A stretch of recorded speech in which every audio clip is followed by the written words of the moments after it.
کەسانی ناڕازی و زیندانیانی پێشووی ئێران لە نێویاندا ئاکادمیستێکی ڕۆژاوایی ڕۆژی سێشەممە لە کاتی بەشداریکردنی لە کۆبوونەوەی گشتی ڕێکخراوی گرتوەکان لە نیویۆرک سکاڵای مەدەنیان لە دژی ئیبراهیم ڕەیسی سەرۆک کۆماری ئێران تۆمار کرد. بە پێی راپۆرتی گروپی داکۆکیکاری یەکگرتووی نیشتیمانی بۆ دیموکراسی لە ئێران سەرۆک کۆماری ئیسلامی ئێران بەهۆی ڕۆڵی دادوەریەوە لە ساڵانی هەشتاکانی سەدەی ڕابردوودا کە بە هەزاران کەس لە وڵاتەدا حکمی لە سێدارەتدانیان بەسەردا سەپاندبوون ئامانجی سکاڵاکەیان بوو.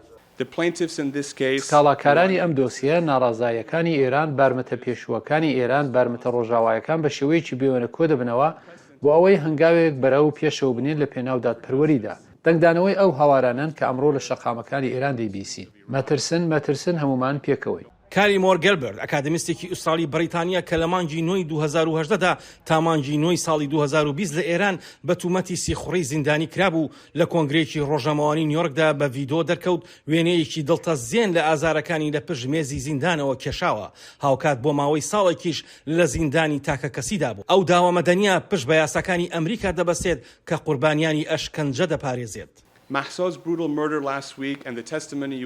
شنی دڕندانەی مەحسامینی لە هەفتەی ڕابردوو و ئەو گەواهیدانانەی کە بەم زوانە لە قوربانیانی دەستی ئیبراهیم ڕەیسی دەیویسین تیشک دەخەنە سەر یەکدەنجی سەرەتایی کۆماری ئیسلامی ئەو پێشێرکاریە قیزەونانەی مافەکانی مرۆڤە بەڵام دووهەم بەردەوامیە ئینکارکردنی لە هەر ڕواڵەتێکی دادپەروەری کە دەمانباتە میدتاونی مەنهەتان و ئەم داوایە مێژوویە ڕەوانەی ناوچەی باشووری نیویۆرک دەکات ڕاستەوخۆ لەو کەسانەوەیە کە ڕادەیەکی زۆر ترسناک ئەشکەنجە دراون.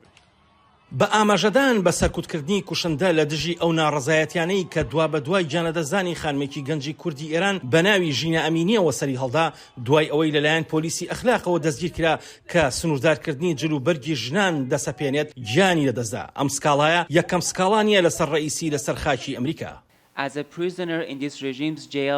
وەک زیندانیەک لە بەندیخانەکانی ئەم ڕێژیمە و کەسێک کە لە ژێر سیستمی نادادپەروەری ڕەیسیدا حکمی بەسەردا سپێنراوە من ئەزمونم کردووە بینیومە زۆر خراپترین شتم بینەوە کە ئەم ڕێژیمە و ڕەیسی بەرامبەر هاونیشتمانەکانم کردویانە.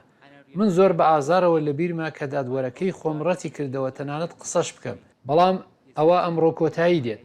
ئەم هەڵمەتە دادگایکردنە هەنگاوێکە بەرەو دادپەروەری و هەوڵێکە بۆ یارمەتیدانی قوربانەکان بۆ وەرگرتنەوەی کەرامەتی خۆیان.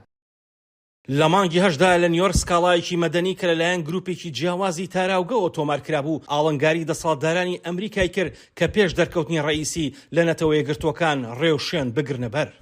With this lawsuit, the survivors and victims of the regime send a very clear message. بەم داوایە ڕزگاربووان و قوربانیانی ڕژێم پامێکی زۆر ڕوون بۆ قسابەکانی تاران دەنێرن کە ئێوە هەرگیز ڕۆحمان ناشکێنن خۆراگریمان و خەبات بۆ شکۆی مرۆڤایەتیمان شتێک نییە کە لە دەستی بدەین.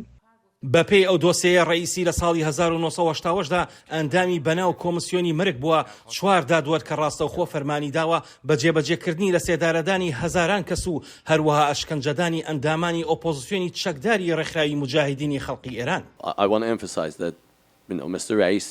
دەمەوێت جەخلەوە بکەمەوە دەزانن ڕەیسی پێشلکاری گەورەی مافی مرۆڤی ئەنجام داوە و دەزانن هەبوونی ئەوە لە دۆسیایەکی مەدەنی لەو جۆرەدا تۆمار دەکرێت. پێم وایە ئەوە بۆ خۆی دەستکەوتێکە بەڵام ئەمە دەگاتە کوێ تەنها دەبێت چاوەڕێ بکەین و بزانین.